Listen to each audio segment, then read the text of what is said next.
the civil society perspective on all this discussion we had this morning, but also to focus a little bit more on the European dimension of our discussion. So first of all, why Europe? Because of course Europe is part of the problem. We said that European countries are recruiting migrant health workers, and we put into this box both recruitment from within Europe, as we just heard, but also from outside Europe. But also Europe can be part of the solution, of course, and I would tend to say for many reasons, and one of the reasons is that we believe that the health workforce is really a fundamental part of a welfare model which is really founding for our identity as Europeans. It's one of the few things which brings us together from a certain point of view, and therefore we should be upholding this welfare model we have. And we should be politically active in this debate as a region.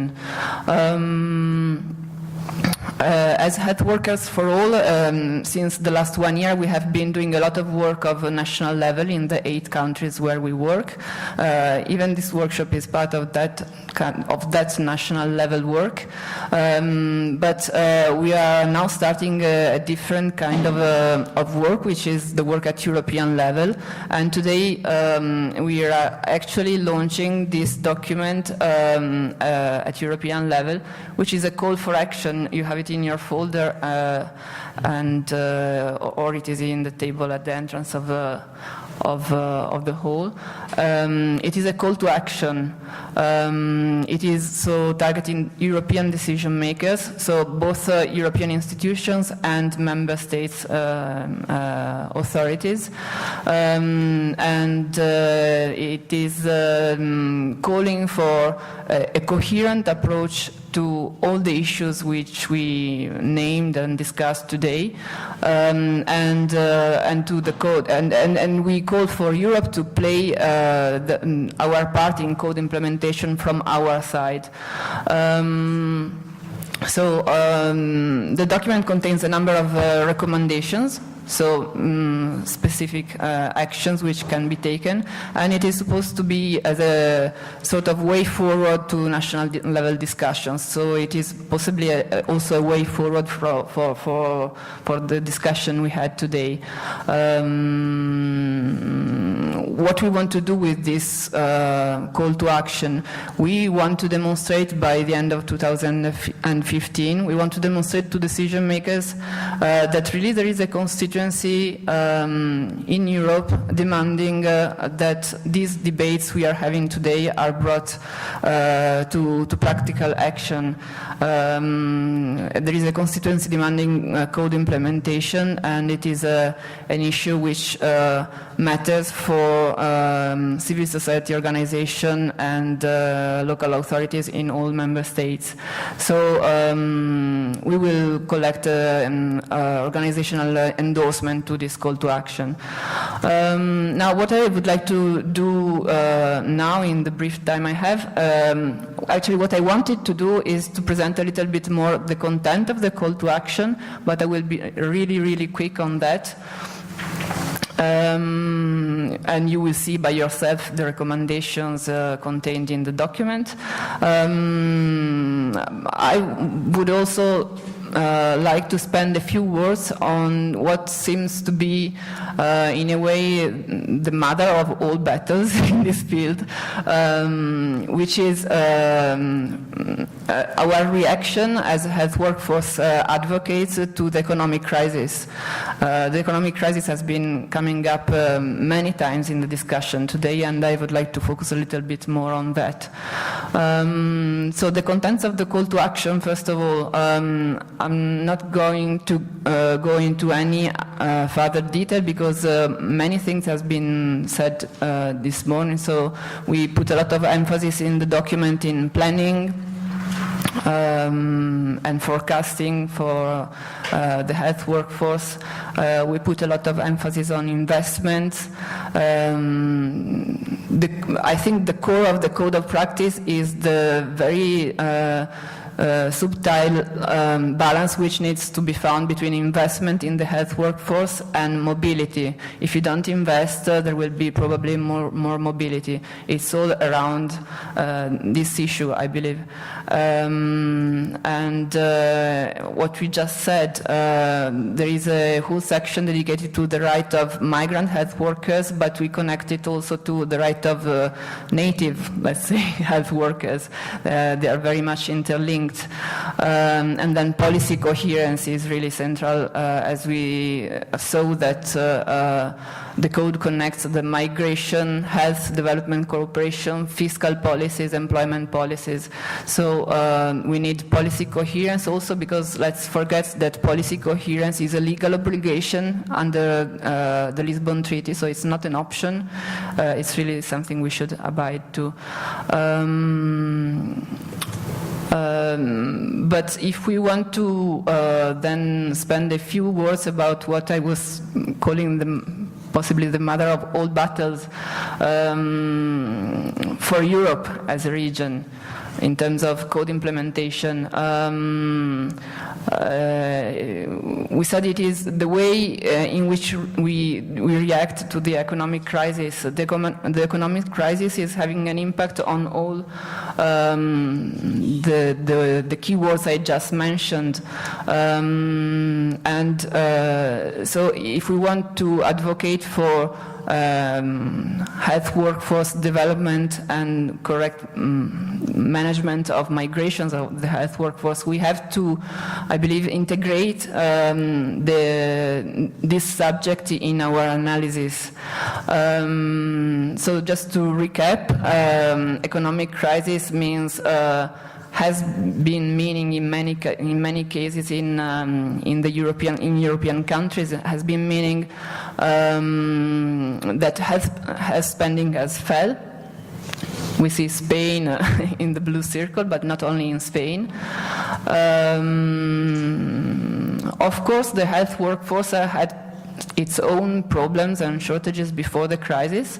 The European Commission told us that by 2020 there will be a shortage in the European region of 1 million health workers. It's huge. If we add ancillary professions and long-term care, it goes up to 2 million. So we have a big problem, and it was there before the crisis. But what happened when the crisis came? Well, of course, we heard about working conditions. In some countries, contracts length was shortened. But maybe the most impacting phenomenon is salary. So salary were reduced in Cyprus, Ireland, Lithuania, Portugal, Romania. They were freezing in the United Kingdom and in Slovenia for health workers, in Denmark as well, and not to mention Greece, where 25% of doctors contracted by the Social Security Fund were made redundant. So the crisis really impacted on wages of health workers and on wage differentials. So the difference between what you get in Spain and in Germany is probably wider now than it was a few years ago. We know from the literature that increasing wage differentials, better working conditions, more stable contracts, better training opportunities abroad are all activating factors of migrations. There is a new study which has been published just 10 days ago, which looks at new mobility patterns in Europe. So many patterns are being described in this new research work. We're not going to look all the details of all those patterns, but we can just pick up a few trends which are happening in the European region and which flow from this new research we just saw. There is evidence showing that the impact of the crisis has been a net increase in health workers' migration. This is one thing.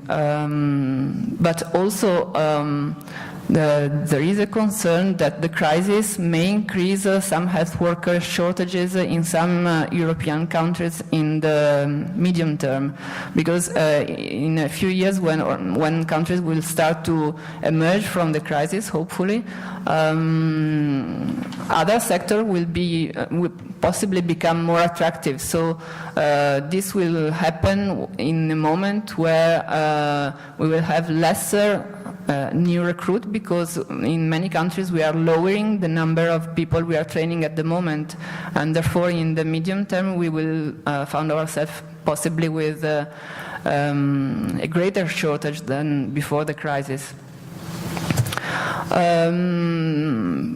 But also what we are risking through this crisis is that health system in Europe become in a way more inner-looking and more protective, and that we in a way lack the understanding of the overall impact of different policy interventions, but also that we lose sight of the fact that what we are doing within our own health system is impacting in other health systems inside Europe and outside Europe. So these are all things that are happening now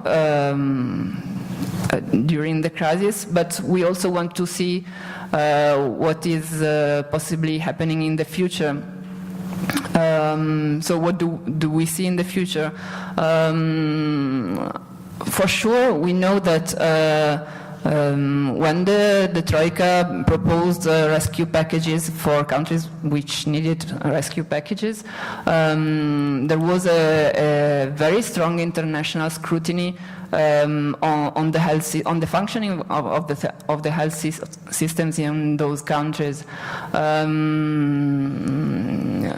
It is worryingly similar to what happened to many African countries which underwent structural adjustment programs in the 80s, when the International Monetary Fund was telling them what to do with their health system. So this is a very worrying similarity for me. But in addition, we now have the fiscal compact. The fiscal compact will surely increase this international scrutiny on health expenditure. I'm Italian, so I know what it will mean for Italy. It will mean that in the next 20 years we will have to cut public expenditure by 45 to 50 billion euros a year. We never did anything like that in our history. I mean, I don't know how this is possible. Under this context and this situation, we have to know that health it's a big portion of the cake of health expenditure, and it will be inevitably part of the discussion about where to cut.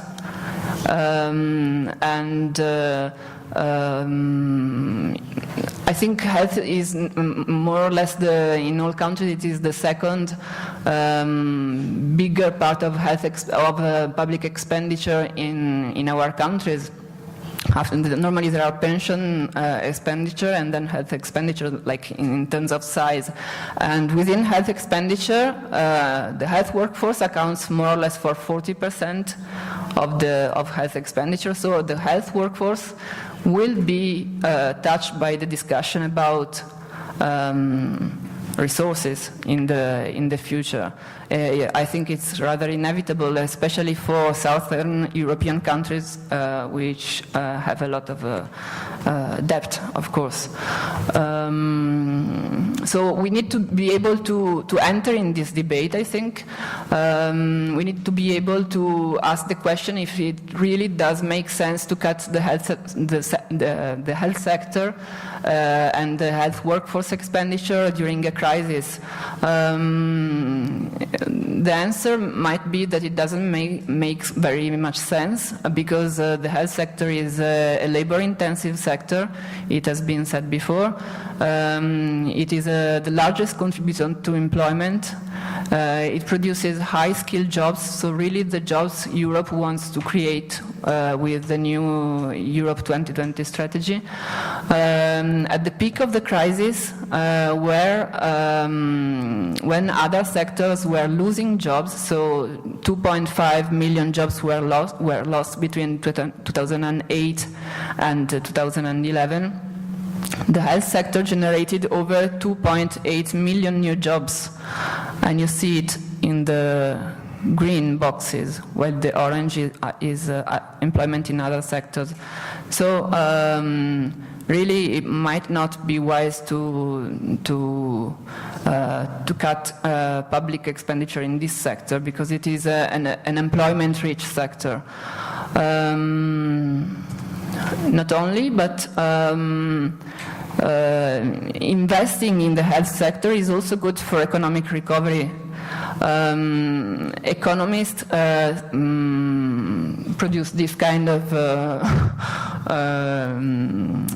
graphic representation, which basically means a very simple thing, that health, education and social protection have what they call very high fiscal multipliers, meaning that if I invest €1 of public expenditure in health, I will get €3 of income as a result, because the money used for productive investment, which generates employment. So really, even just looking at the quest for new growth in the economic growth in the region, it might not be wise to cut health expenditure.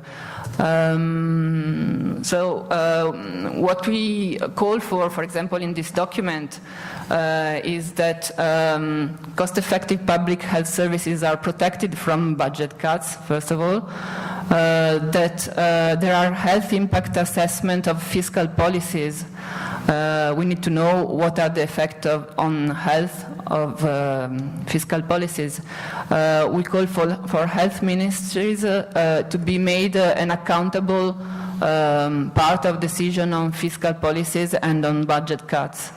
And if you look at the European level, we saw what the fiscal compact can imply for health expenditure. While we think that health expenditure should be taken out from the calculation of the deficit, so that it is protected from the cuts which will come from the implementation of the fiscal compact. After all, we also, of course, know that we are told that there is no money, basically.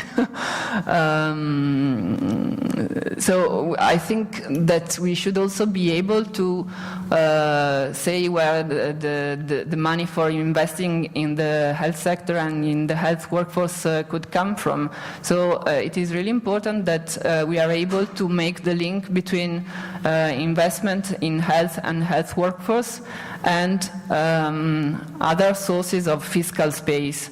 In Italy, for example, tax evasion would be crucial. We need to be able to talk about progressive national taxation.